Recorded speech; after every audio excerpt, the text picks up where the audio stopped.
আলু সিদ্ধ, নুন দিয়েছি, এটার মধ্যে জিরার গুঁড়া আর ধনে, জিরার, লঙ্কা শুকনো খোলায় তেলে ভেজে নিয়েছি। নমস্কার, কে কেমন আছেন?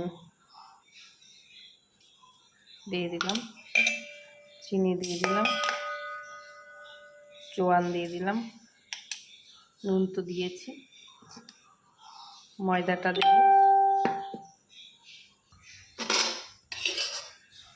রিফাইন তেল দিচ্ছি একটু, সাদা তেল, যেহেতু ময়দার আলু সিদ্ধ মাখবো, এটা আলুর পরোটা করবো, ব্যাস আর দেবো না।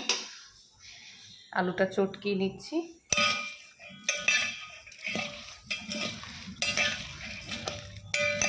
আলুটা চটকিয়ে তারপরে এটা দিয়ে দেবো, আপনার ময়দাটা দিয়ে দেবো এর সাথে।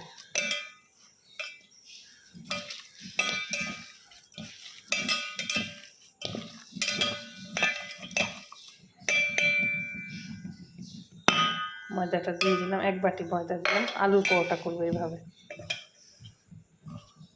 এখানে তরকা করে রাখছি, সব দেখাতে পারি না।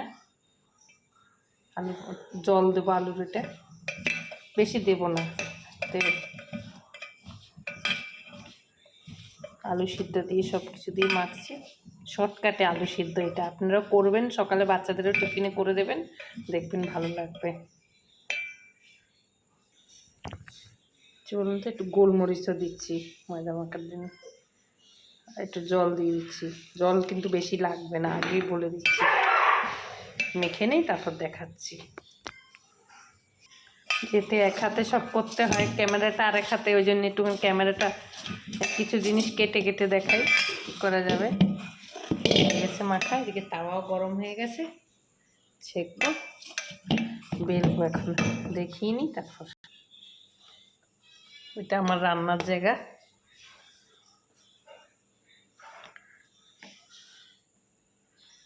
এতে পুর টুর ভরার কোনো ব্যবস্থা নেই, আলু সিদ্ধ দিয়ে মাখছি। আমি প্রত্যেকবার কী করি, আটা দিয়ে বেশিরভাগ করি, আজকে একটু ময়দা দিয়ে করছি, নাহলে আমি আটা দিয়ে আলুর পরোটা বেশিরভাগ করি। আর এইভাবে শর্টকাটে করি, সবচেয়ে সুবিধা। স্কুলেও যখন ওরা টিফিন টুফিন নিয়ে যায়, আমি কি করি, এইভাবে আলু সিদ্ধ দিয়ে রাখি, এইভাবে বেশিরভাগ দিই। বুঝতে পেরেছেন? আপনারা টিফিনে বাবুদেরকে, বাচ্চাদেরকে, বোনদেরকে এইভাবে করে দেবেন, সবচেয়ে শর্টকাট। লঙ্কাটা দেবেন না, আটা দিয়ে ময়দা দিয়ে মেখে এইভাবে দিয়ে দেবেন। পেটও থাকলো, পেটও ভরলো, কোনো অসুবিধা হলো না, তো ভাইয়ের সবাই হয়ে যাবে। রাত্রে ডিনার করছি, এটা বেশিরভাগ আলুর পরোটা আমাদের ঘরে এইভাবেই হয়। আমি শর্টকাটে করি, আমি কাঞ্চোর আছি একটু, আগেই বলে দিচ্ছি। আমি প্রায় আলুর পরোটা ওদেরকে এরকম করে দিই, স্কুলে এরকম করে দিই। সব সবজি টবজি দিই কেটে ভেজে, আবার এরকম করে মেখে দিয়ে দিই আমি সিদ্ধ করে। এটা বসাই দিছি। আপনারা যখন এটা মাখবেন তখন কিন্তু জল কম দেবেন, আগেই বলে দিচ্ছি, জল খুব কম খাটে।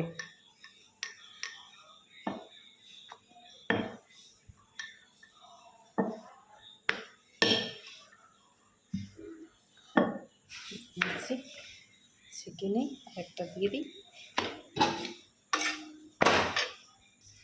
হয়ে গেছে। আলুর পরোটা হয়ে আসছে, নামিয়ে দিচ্ছি। সবচেয়ে সকালবেলা কী করবেন, এরকম শর্টকাটে করে দেবেন, জল কম দেবেন। আমি তো রিফাইন তেল দিচ্ছি, আপনারা ঘি দিয়ে, মাখন দিয়ে ময়নটা মেখে নেবেন।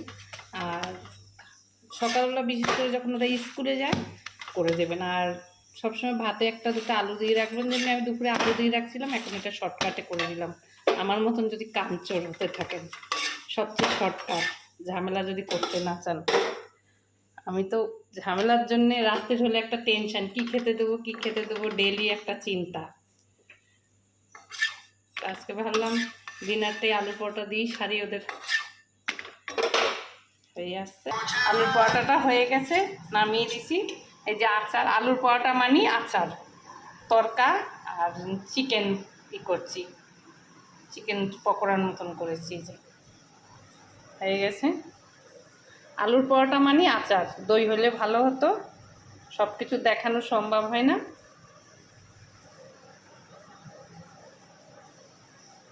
বলো আলুর পরোটাটা কেমন হয়েছে মা, দেখো তো।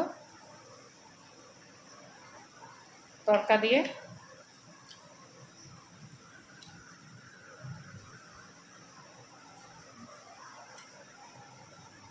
কেমন হয়েছে বলো তাড়াতাড়ি। বুঝতে পারছি না, একটু বুঝি দাঁড়া। একটু বুঝতে পারছো না? শর্টকাটে আলুর পরোটা তোমাকে যেরকম সকালে করে দিই টিফিনে, সেইভাবে করেছি। মাছ চিকেন পকোড়া। হ্যাঁ।